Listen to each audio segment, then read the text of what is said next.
رمضان شریف کی فضیلتیں بیان کرتے، رمضان المبارک کی اہمیت بیان کرتے، ایک مرتبہ اللہ کے محبوب مصطفیٰ جان رحمت صلی اللہ علیہ وسلم فرماتے ہیں، اے میرے صحابہ، اب تم پر ایک ایسا مہینہ جلوگر ہونے والا ہے کہ جس کی پہلی رات کی شان یہ ہے، جس کی پہلی رات کا مقام اور مرتبہ یہ ہے کہ جب ماہ رمضان کی پہلی رات آتی ہے تو آسمانوں کے دروازے کھول دیے جاتے ہیں، جنت کے دروازے کھول دیے جاتے ہیں، جہنم کے دروازے بند کر دیے جاتے ہیں، اور عرش کے نیچے سے ایک ہوا چلتی ہے، اور وہ ہوا جب رحمت کی ہوا چلتی ہے تو اللہ اس رات اپنے بندوں کو پیار کی نظر سے دیکھتا ہے، محبت کی نظر سے دیکھتا ہے، اور اللہ کی محبت کی نظر جس بندے پر پڑ جاتی ہے اللہ اس پر جہنم کی آگ کو حرام فرما دیتا ہے۔ میرے آقا صلی اللہ علیہ وسلم کے دیوانوں، وہ مہینہ آنے والا ہے، وہ رات آنے والی ہے، وہ شب آنے والی ہے جس رات اللہ اپنے بندوں کو محبت کی نظر سے دیکھے گا، پیار کی نظر سے دیکھے گا، الفت کی نظر سے دیکھے گا۔ میرے پیارے آقا صلی اللہ علیہ وسلم کے پیارے دیوانوں، آپ اندازہ کریں کتنا وہ مقدس بندہ ہے، وہ بندہ مقدر کا سکندر ہے جس کے وجود پر میرے اللہ کی نگاہ رحمت پڑ جائے، میرے کریم کی نگاہ رحمت پڑ جائے۔ ہم کس کس کی نگاہ کے طالب ہوتے ہیں، ہم کس کس کی توجہ کے طالب ہوتے ہیں؟ ہم سوچتے ہیں کہ پیر صاحب کی نگاہ پڑ جائے گی تو میرا بیڑا پار ہو جائے گا۔ یقیناً پیر صاحب کی نظر بڑی قیمتی ہے، دیوان شاہ بابا کی نظر پڑ جائے گی تو میری تقدیر بدل جائے گی۔ یقیناً اللہ کا ولی بڑی شان والا ہے، غوث پاک کی نظر پڑ جائے گی تو میرا بیڑا پار ہو جائے گا۔ اندازہ تو کریں جس پر اللہ کی نگاہ رحمت پڑ جائے، اور وہ رمضان شریف کی پہلی رات میں ہوتا ہے کہ اللہ اپنے بندوں کو پیار کی نظر سے دیکھتا ہے، اللہ اپنے بندوں کو محبت کی نظر سے دیکھتا ہے، اور خدا کی نگاہ رحمت جس پر پڑ گئی پھر اس کو جہنم کی آگ چھو نہیں سکتی، اس کو جہنم کی آگ جو ہے اس کو جلا نہیں سکتی۔ لیکن کتنے افسوس کی بات ہے، ماہ رمضان شریف کی ایسی برکت والی رحمتوں بھری رات آتی ہے، اور وہ پہلی رات آتی ہے، اور اس رات میں ہم کیا کر رہے ہوتے ہیں؟ اس رات میں ہمارا حال یہ ہوتا ہے کہ ہم ہوٹل پہ بیٹھ کر ٹائم پاس کر رہے ہوتے ہیں، اس وقت ہم گھروں کے اندر بیٹھے ہوتے ہیں اور وقت کو ضائع کر رہے ہوتے ہیں۔ اور اب تو حال یہ ہو گیا ہے کہ ساری چیزوں سے تعلق توڑ کر ہم نے سارے رشتے اپنے موبائل سے جوڑ لیے ہیں۔ اس وقت ہمارا سب سے قریبی رشتہ دار اگر کوئی ہے تو وہ اپنا موبائل ہے۔ یہ ہنسنے کی بات نہیں ہے، یہ بہت نقصان کی بات ہے۔ اس قدر قریبی رشتہ، ماں باپ سے بھی زیادہ قریبی رشتہ موبائل سے، باپ سے بھی قریبی رشتہ موبائل سے، بیوی سے بھی زیادہ قریبی رشتہ موبائل سے۔ آپ کہیں گے اتنا قریبی رشتے کی آپ بات کرتے ہیں؟ ہم کہتے ہیں جو جتنا قریبی رشتہ دار ہوتا ہے اس پر توجہ اتنی زیادہ ہوتی ہے، اس سے پیار اتنا زیادہ ہوتا ہے، اس کی طرف توجہ اتنی زیادہ ہوتی ہے، اس سے لگن اتنا زیادہ ہوتا ہے۔ ہماری آنکھ ابھی بستر پر کھلی نہیں ہوتی اور ہم سیدھا ہاتھ اٹھا کر کے آدھی آنکھیں بند ہوتی ہے اور آدھی آنکھیں کھلی ہوتی ہے، اور ہم پہلے اپنے موبائل کی طرف ہاتھ بڑھاتے ہیں، کسی کا میسج تو نہیں آیا۔ میرے پیارے آقا صلی اللہ علیہ وسلم کے پیارے دیوانوں، امی کے پاس بیٹھے ہیں پھر بھی موبائل، بیوی کے پاس بیٹھے ہیں پھر بھی موبائل، والد کے پاس بیٹھے ہیں پھر بھی موبائل۔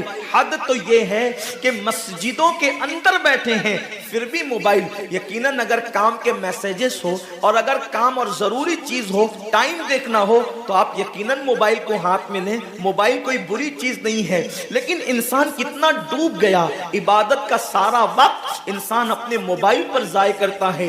وقت کی قلت، انسان بار بار شکایت کرتا ہے، وقت کی قلت دامنگیر ہے، ٹائم میرے پاس نہیں ہے، وقت میرے پاس نہیں ہے، میں بہت مصروف ہو گیا ہوں، میں بہت بزی ہو گیا ہوں۔ لیکن اس کو دیکھو کہ رات کے 2-2 3-3 بجے تک کے آن لائن رہتا ہے، بلا ضرورت ہے تو کوئی بات نہیں، بلا ضرورت۔ میرے آقا صلی اللہ علیہ وسلم کے دیوانوں، موت کی تلوار ہمارے سروں پہ لٹک رہی ہے، اور ہمیں جلد سے جلد موت کی تیاری کرنا ہے۔ صوفیہ فرماتے ہیں جیسے سورج غروب ہونے والا ہوتا ہے تو کسان نظر سورج پر رکھتا ہے اور جلدی جلدی کام نپٹانے کی کوشش کرتا ہے، اس کو یاد ہے یہ بات، اس کے ذہن میں یہ بات کہ آج کا سورج غروب ہونے سے پہلے پہلے میں نے اپنے کام کو مکمل کر دینا ہے تاکہ کل کا سورج طلوع ہونے کے بعد میں نے پھر بیج بو کر کے آگے کا کام کرنا ہے۔ میرے آقا صلی اللہ علیہ وسلم کے دیوانوں، وہ کسان اگر یہ سورج غروب ہوتے ہوتے مر گیا تو کل اس کا کام کوئی اور کر جائے گا، اس کا بیٹا بیج بوئے گا، اس کی بہو بیج بوئے گی، اس کی بیوی بیج بوئے گی، اس کے رشتہ دار بیج بوئیں گے۔ لیکن یاد رکھنا اگر دنیا کے اندر ہماری زندگی کا سورج غروب ہو گیا تو پھر نیکیوں کا بیج ہماری جگہ کوئی نہیں بو سکتا۔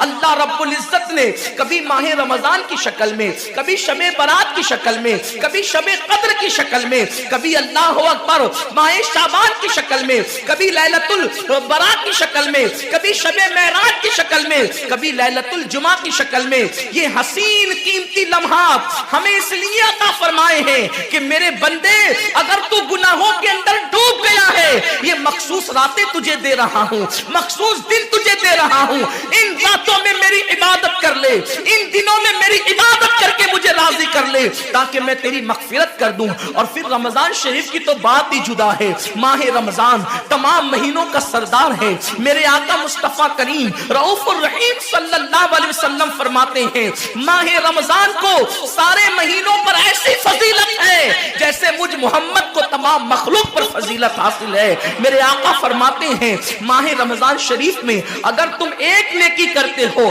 تو اللہ تمہیں 70 کا ثواب عطا کرتا ہے، اور تمہارا خلوص بڑھ جاتا ہے تو اللہ تمہیں ایک نیکی کا 1000 عطا کرتا ہے، اخلاص اور بڑھتا ہے تو اللہ ایک نیکی پر تمہیں بے حساب ثواب عطا کرتا ہے، اس کا کوئی حساب ہی نہیں ہوتا۔ آقا کریم رؤوف الرحیم صلی اللہ علیہ وسلم فرماتے ہیں یہ ماہ رمضان کیا ہے؟ اللہ کے محبوب مصطفیٰ کریم صلی اللہ علیہ وآلہ وسلم ماہ رمضان شریف کے روزوں کی اہمیت بیان کرتے ہوئے فرماتے ہیں کہ ماہ رمضان شریف کا ایک روزہ اگر کوئی چھوڑ دے اور پھر ساری زندگی اس کے بدلے میں روزہ رکھے تو ساری زندگی کے روزے اس ایک ماہ رمضان کے روزے کے برابر نہیں ہو سکتے۔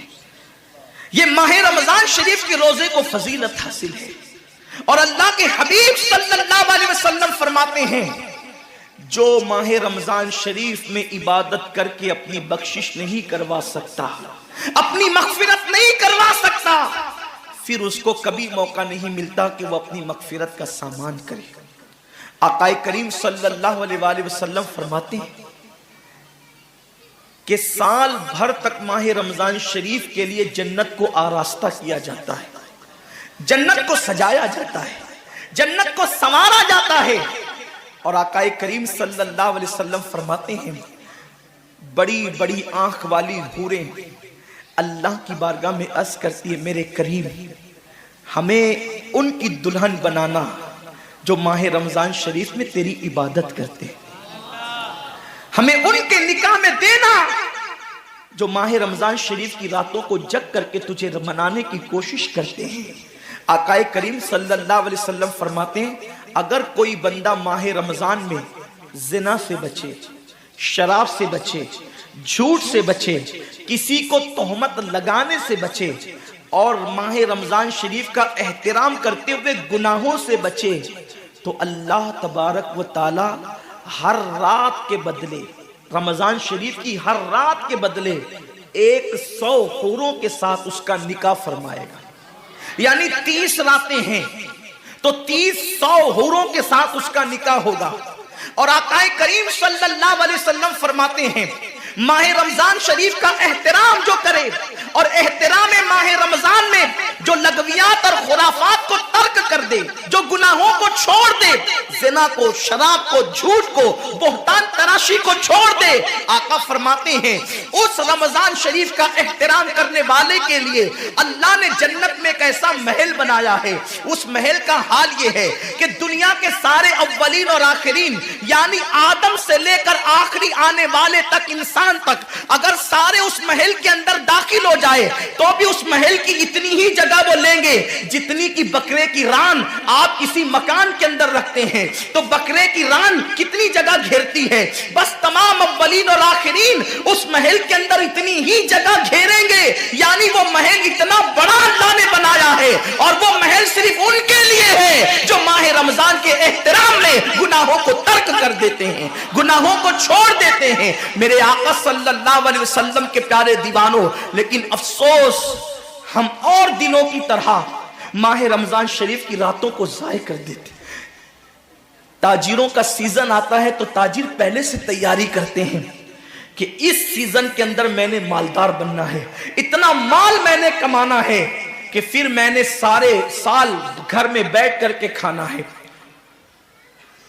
ٹیلر لوگ تیاری کرتے ہیں، عید کے موقع پہ اتنی محنت کریں گے رات دن کہ سال بھر اگر کوئی کسٹمر نہ بھی آئے تو وہ گھر بیٹھ کے آرام سے کھا سکے۔ کپڑے والے سوچتے ہیں کہ سیزن آئے گا، جو بھی سیزن ان کا آتا ہے اتنا کمائیں گے کہ سال بھر بیٹھ کے کھائیں گے۔ لوگوں، جیسے کپڑوں کا سیزن آتا ہے، ٹیلروں کا سیزن آتا ہے، پھلوں کا سیزن آتا ہے، ایک سیزن نیکیوں کا بھی آتا ہے، ایک سیزن مغفرت کا بھی آتا ہے، ایک سیزن جنتی بننے کا بھی آتا ہے، ایک سیزن اللہ کو راضی کرنے کا بھی آتا ہے۔ ارے یہ کیا کم ہے؟ میرے رسول سچے نبی صادق و مصدوق نبی نے فرمایا ماہ رمضان کی ہر رات اللہ پہلے آسمان پہ تجلی کرتا ہے اور اللہ اپنے بندے سے پکار پکار کر غروب آفتاب سے لے کر صبح صادق طلوع ہونے تک کہتا ہے میرے بندے اگر تو گنہگار ہے تو مجھ سے معافی طلب کرتا کہ میں تیری مغفرت کر دوں، میں تجھے جنت کا پروانہ عطا کر دوں۔ اگر تو غریب ہے تو مجھ سے دولت مانگتا کہ میں تجھے دولت عطا کر دوں، اگر تو نعمت سے محروم ہے تو نعمت مانگتا کہ میں تجھے نعمت عطا کر دوں۔ یہی وجہ تو ہے حضرات صحابہ کرام جب رمضان شریف آتا تو وہ ایسے تیاریاں کرتے تھے جیسے ہم اپنے گھروں کی شادیوں کی تیاری کرتے ہیں۔ صحابہ اتنے مصروف ہو جاتے رمضان شریف کی تیاریوں میں، اور کیسی تیاری کرتے؟ ہم بھی رمضان شریف کی تیاری کرتے ہیں۔ ہماری تیاری کیا ہے؟ سحری میں تری کے مسالے کو چاہیے، سحری کے اندر یہ چاہیے، سحری میں وہ چاہیے، افطار میں یہ چاہیے، افطار میں وہ چاہیے۔ مجھے اس سے کوئی جو ہے وہ شکوہ نہیں، میرے آقا نے اس سے منع نہیں کیا۔ حضور فرماتے ہیں کہ رمضان شریف میں گھر والوں کا دسترخوان وسیع کر دیا کرو، گھر والوں پہ زیادہ خرچ کیا کرو، اس لیے کہ جو گھر والوں پہ رمضان شریف میں خرچ کرتا ہے اللہ اس کو اپنی راہ میں خرچ کرنے کا ثواب عطا کرتا ہے۔ اور فاروق اعظم فرماتے ہیں جو رمضان شریف میں کشادگی کرے گھر والوں پر اللہ اسے جہاد میں خرچ کرنے کا ثواب عطا کرتا ہے۔ مجھے اس سے کوئی شکوہ نہیں، لیکن صحابہ کی تیاری کیا ہوتی تھی؟ جب رمضان شریف آتا صحابہ اپنے بستر کو باندھ دیا کرتے تھے۔ رمضان شریف آتا تو صحابہ بستر کو باندھ دیتے تھے۔ کیوں باندھ دیتے تھے بستر کو؟ اس لیے کہ اب سونا نہیں ہے، سونے کی راتیں 11 مہینے کی راتیں ہیں، اب غفلت میں زندگی نہیں گزارنا ہے، بلکہ راتوں کو جگ کر دن کو جگ کر اللہ کی اتنی عبادت کرنا ہے کہ عبادت کا سیزن آ گیا۔ اس لیے کہ اللہ کے رسول فرماتے ہیں جس نے رمضان شریف پایا اور عبادت کر کے اللہ کو راضی نہیں کر لیا ایسا بندہ ہمیشہ اللہ کی رحمت سے دور کر دیا جائے۔ اس لیے صحابہ رمضان شریف کی تیاری کرتے تھے، بستر باندھ دیتے تھے، اور اپنا معمول کیا ہے؟ جو فجر میں سوئیں گے تو وہ عصر میں اٹھیں گے، رات بھر جاگیں گے کرکٹ کھیلتے ہوئے، رات بھر جاگیں گے گلیوں میں گھومتے ہوئے۔ میرے آقا صلی اللہ علیہ وسلم کے دیوانوں، بہت قیمتی وقت آ رہا ہے، بہت قیمتی مہینہ آ رہا ہے۔ یہ وہ مہینہ ہے جو جہنمیوں کو جنتی بناتا ہے۔ آقا کریم صلی اللہ علیہ وسلم فرماتے ہیں ہر افطار کے وقت اللہ 60,000 ایسے جہنمیوں کو جہنم سے آزاد کر کے جنتی بناتا ہے جن کا جہنمی ہونا واجب ہو گیا تھا۔ اور ایک مقام پہ فرماتے ہیں 5 لاکھ جہنمیوں کو ہر افطار کے وقت جہنم سے آزاد کیا جاتا ہے۔ اور اسی پہ بس نہیں، حضور فرماتے ہیں جب شب جمعہ آتی ہے ماہ رمضان کی، جمعرات کا سورج غروب ہوتا ہے، تو جمعہ کا سورج غروب ہونے سے پہلے تک ہر سیکنڈ میں